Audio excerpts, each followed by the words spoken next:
विधानसभेच्या पार्श्वभूमीवर महाराष्ट्र नवनिर्माण सेना आक्रमक झाली आहे। आमदार आदित्य ठाकरे आणि यांच्या वरळी मतदारसंघात शिवसैनिक आणि मनसैनिक आमने सामने आलेत। यावेळी शिवसैनिक आणि मनसैनिकांमध्ये जोरदार राडा झाला। बघूया त्या संदर्भातला एक स्पेशल रिपोर्ट।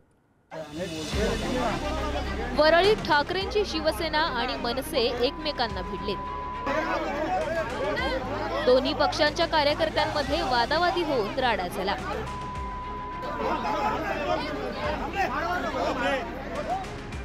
जांभोरी मैदानात बेकायदेशीर बांधकाम केले जात असल्याचा आरोप सुरू आहे।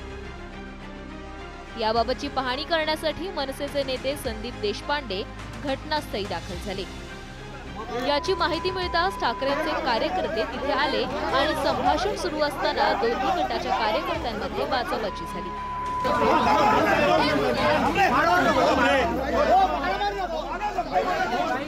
आमचं म्हणणं असं आहे की आज तुम्ही रूम बांधली, उद्या येईल अजून कोणतरी काहीतरी बांधेल, तो म्हणाल की हे ज्येष्ठ नागरिकांसाठी नाही, हे या गोष्टीसाठी, आणि मग जर मैदानात अशा रूम बांधत गेल्या तर मैदान खेळासाठी उरणार कसं?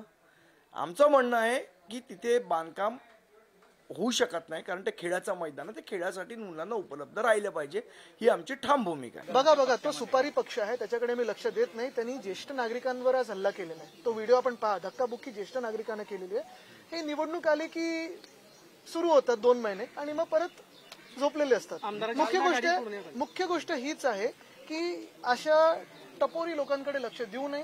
ह्यांचं थोडंफार ह्याच्यासाठी आपण पाहता काही असे पण लोक आहेत ज्यांच्याकडे कामगार सेनेत त्यांचे होते, आंदोलन करायला लावलं आणि मग सेटलमेंट करायची म्हणून त्यांना धोपटलं गेलं त्यांच्या ऑफिसमध्ये, मग त्यांना तो पक्ष बदलायला लागला। तर अशा पक्षाकडे लक्ष देऊ नका। निवडणूक आली की छत्र्या जसे दिसतात तसे दिसतात।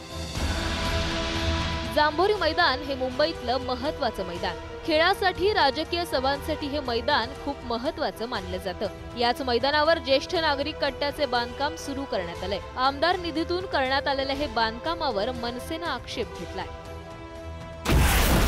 वरळीतील जांभोरी मैदानात ज्येष्ठ नागरिक कट्टा बांधला जातोय।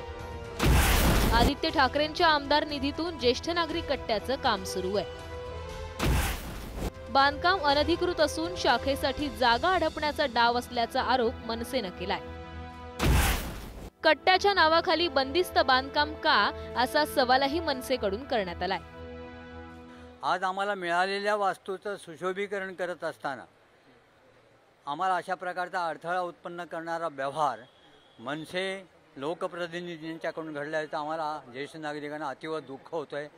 निषेध आम्ही त्यांचा करत आहोत। यापुढे त्याने आमच्याबरोबर माणूस म्हणून माणसासारखं वागावी अशी अपेक्षा आहे। शिवाय आम्ही स्थानिक पोलीस स्टेशनच्या अधिकाऱ्यांची मदत व्हावी म्हणून त्यांच्यासमोर निवेदन केले। त्यावेळेला या लोकांनी मला फोन केला की कदम साहेब एकदम हे 50-60 लोकांचा मॉब घेऊन इकडे आलेले। मी एअरपोर्टवरून धावत आलो यांच्या मदतीसाठी। 50-60 लोक लेडीज आणि ते संदीप देशपांडे, संतोष दुरी यांच्या अंगावर धावून गेलं म्हणून या लोकांनी मला फोन केला, म्हणून आम्ही मदतीला यांच्यासाठी धावून आलो। काही दिवसापूर्वी मनसेचे अध्यक्ष राज ठाकरे यांनी विधानसभा निवडणुकीचं रणशिंग फुंकलंय। वरळी विधानसभा मतदारसंघात संदीप देशपांडे यांचं नाव मनसेकडून चर्चेत आहे।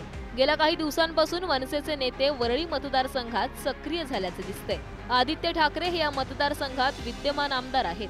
त्यातच आता मनसे आणि ठाकरे गटातील कार्यकर्ते एकमेकांना भिडल्याचं समोर आलंय। त्यामुळे विधानसभा निवडणुकीच्या तोंडावर वरळी मतदारसंघातील राजकारण तापण्याची शक्यता आहे। चेतन सावंत, पुढारी न्यूज, मुंबई।